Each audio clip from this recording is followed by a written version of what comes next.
welcome back to the Breakfast Show. Yes, we have reached our financial freedom minutes. And of course, part of the new year, we're all setting ourselves some targets, some goals. And I'm sure a lot of people, apart from, wanting to quit smoking, lose weight, they'd want to start managing their finances, get themselves out of debt, make more money this year. So we all need to know, well, we could all learn some tips on how to make them all realistic and achievable goals. Exactly. When we talk about finances, sometimes at the beginning of the year, you have no idea where to begin. How to start. Exactly. So, of course, with us today is Mr. Yap Ming Hui himself. Mr. Yap, please, it's all yours. Good morning. Good morning. Thank you for the introduction. No worries, Okay. Mr. Yap. Good morning, everybody. Happy New Year. You are now watching Financial Freedom Minutes with Yap Ming Hui.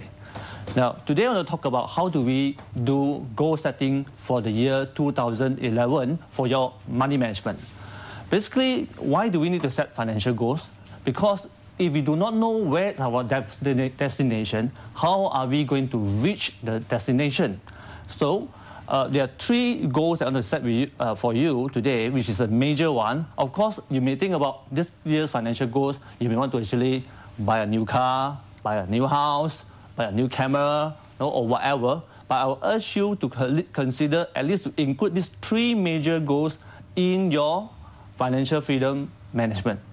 Which number one, talk about saving. Now, why is it important for us to save? Because we want to save to make sure that we will have enough money to take care of us when we are old and we don't have enough income to take care of us anymore. So how much should we be saving? I would suggest if you're the EPF contributor, you should be saving about 30% of your total gross income. Which means to say, if you were to make 100,000, you should be saving about 30,000 for your saving from your income to achieve financial freedom. What I mean is that if you're serious about achieving financial freedom.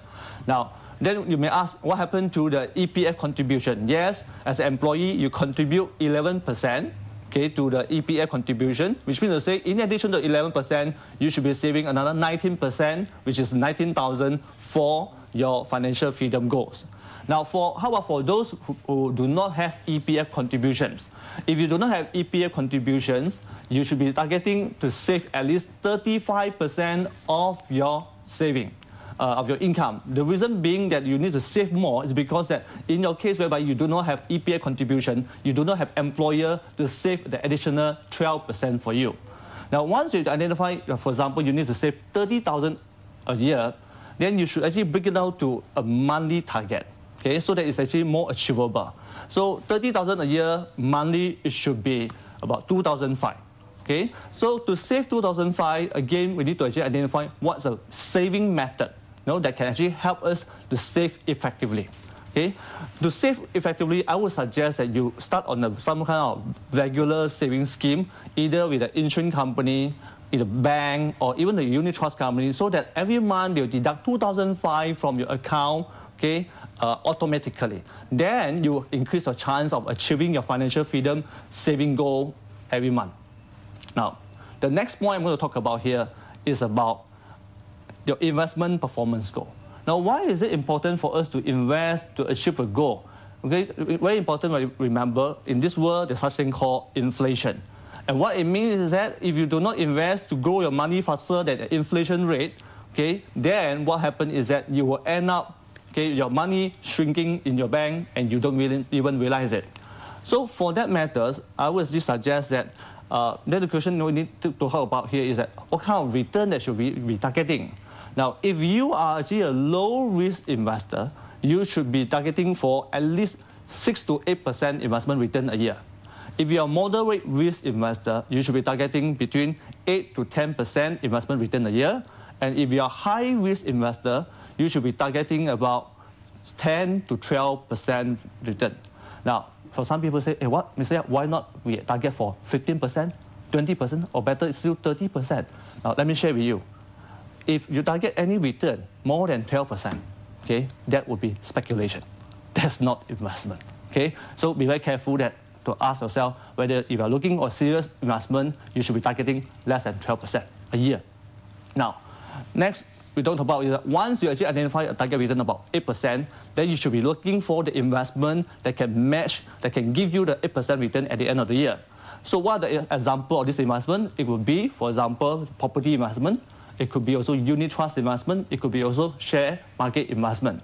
Okay, but be mindful, once you know you want to target for 8%, never put money in your bank, whereby it's going to give you only 3% a year, and no matter how long you invest into and put the money in the bank, you will never get 8%, no matter how long you want to wait. Okay, so the next point I want to talk about here is debt management. Now, why debt management is so important? Debt management is important because we do not want to spend too much of our income to work to pay the bank for the bank interest. Okay, so at the end, you may not be working in the bank, but you end up working for the bank. Okay, so what you want to make sure is that we have enough income to actually take care of interest, just enough for us to go to achieve our financial freedom. So very important indicator of debt management is what we call debt to asset ratio, which is total debt divided by total assets. Now, a healthy level for debt asset management is somewhere less than 50%. If you discover in your year-end review, like what we discussed last week, that your debt asset ratio actually is more than 50%, end up to be maybe 80% or 90%, then it's very important for you to set a goal to control it back to 50% this year. So if you end up too many properties that you have, that contribute to so high the loan, this year you may want to sell off 1 or 2 pieces of property so that to keep your debt to asset ratio to less than 50%. Okay, so then your action plan could be like sell off property A or sell off property B in order to reduce the loan. Okay, so that's what I want to share today. Okay, and I hope that you'll be able to set some meaningful goal, and whatever goals that you set, please include these 3 major goals, and always remember, smarter you, smarter money management. Over to you, Nas and Aisha. Thank you very much, Mr. Yap. Very good, Mr. Yap. Thank you so much for condensing all that into 3 basic steps, which is, first of all, a savings plan. Number 2, investment options that you should be going for. Identify whether you're a low, medium, or high-risk investor. And last but not least, debt management. Very, very important.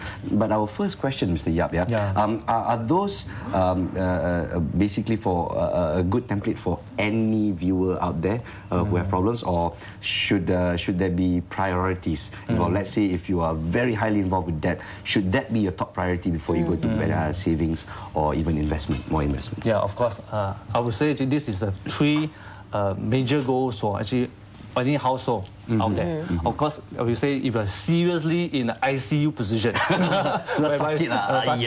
credit card problem, things like that, of course you must first address that debt management issue. See how you can actually get rid of the debt problem. Then of course you can go back to the normal ward, then go to the saving goal and investment goal. I see. Yeah, right. Yeah. So it all depends on which category you fall into. It doesn't necessarily have to go into savings first or investment first. A lot of people like to go, hey, invest first, never mind, we have the returns, so we can cover all of that.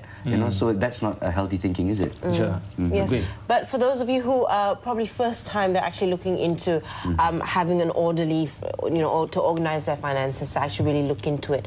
Actually, the first step would be to put aside their savings. Yes. Now, you mentioned just then 35% of your annual income. Of your annual income. So a great way to do this is to force savings also, to have a standing order, to put money aside and things like that. Yeah. So this standing order that you can put in, actually ideally is that it should not just go into another account, just save there, earning the saving account interest. That's not good enough. So ideally it should be like going into like unit trust investment. Yes. So it actually works. And so every 2,500 ringgit that you actually send it to be transferred into that account, get invested, and you grow with the share market. That's the whole idea. I see. So you're saying just then that it's 35% of your annual income. Yes. So would you then put your money aside into savings once a year, or should you actually do it 12 times? Should you actually do it once a month? I would actually suggest, because I mentioned just now, to say about to save 30,000. You don't have a 30,000 now.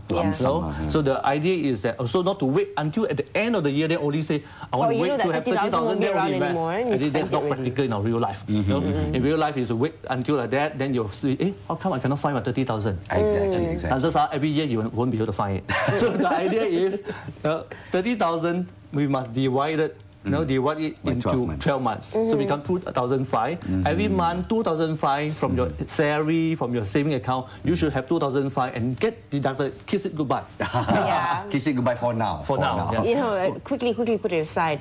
Now you said just then that it's a saving goal. Okay, some people may ask, you know, why not a spending goal, in the sense that why should I, instead of I should just list down my spending, my expenditure, and try and cut off here and there. Yeah. Say for example, if we talk about just now the example of like say. The spending goal should be maybe like 5,000 per month. Should I focus on like save within spend within 5,000 per month, or should I focus on saving 3,000? Yeah. Exactly. Actually, I tried both methods on my own self, experimenting myself. I discovered that to really monitor and to track how much to spend every month for 5,000, how much you eat, how much you go out for entertainment, how much you actually spend on all these items is a lot of work. You know? So it's more trouble than it's worth. Yeah? Yes, it's more trouble than what it's worth. But if you to say, okay, automatically you park 3,000 aside, then you just spend the rest. So it's 3,000 that you didn't, you know, have. So you know you won't accidentally spend it. So you already put aside. Yeah, so it's like, almost like no-brainer. So it's definitely setting limits on yourself. Yes. Instead of going, you might cave in sometimes when you go, okay, I'm going to cut down on my... It's an emergency. Emergency, no. It's an exceptional case. Yes, you know, just this month. Every month is going to be an exceptional case if you want to think about it that way. Thank you very much for that one. And next question is, okay, you set your financial goals, you know, you split it up into 12 months. How often should you review your financial goals for the whole year? Yeah, I actually agree with you, actually, Nas. If we do set the financial goals and at the end of the day, we do not review it, we only review it at the end of the year, then it defeats the purpose. Yes. Then you will discover that it's too late for you to do anything, you know, and then you start setting goals again for the next year. And this is what happened to most Malaysians, okay? So the idea is to give us some discipline. Whatever goals that you set, whether it's 1 goal, 2 goals, or 3 goals, review it at least every month. Every month, no? Then, of course, if you say sometimes I forget, no, every month, no, why? You can still review it every quarter. No? So if you find that you're actually missing the target, you still have time to catch up. No? Then that's how you put yourself on track your financial freedom. So ideally, it's every month you should be reviewing your financial goals, minimally once every quarter. Yes. Now, one last question. I asked this last week.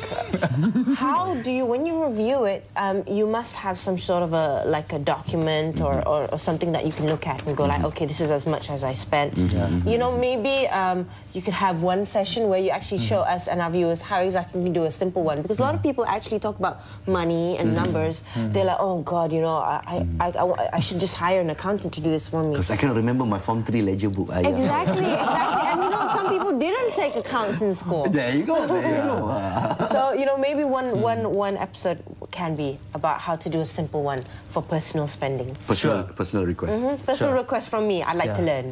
For the sake of Aisha and everyone out there. Yes. Right. So we do something like, for example, to show you actually a simple way of how do you actually tabulate all these numbers, and how do you actually make a meaning out of this number for your money management. Exactly. Yes, you do that. All right. With that, thank you very much, Mr. Yap. Once again, this was our Financial Freedom Minutes right here on The Breakfast Show. Of course, setting you targets for 2011. And most importantly, once you've set those goals, discipline, ladies and gentlemen. Set those targets and stick by them. That's what we'd like to advocate right here on The Breakfast Show. But for now, it is time for us to take a quick break on the show. And coming up next...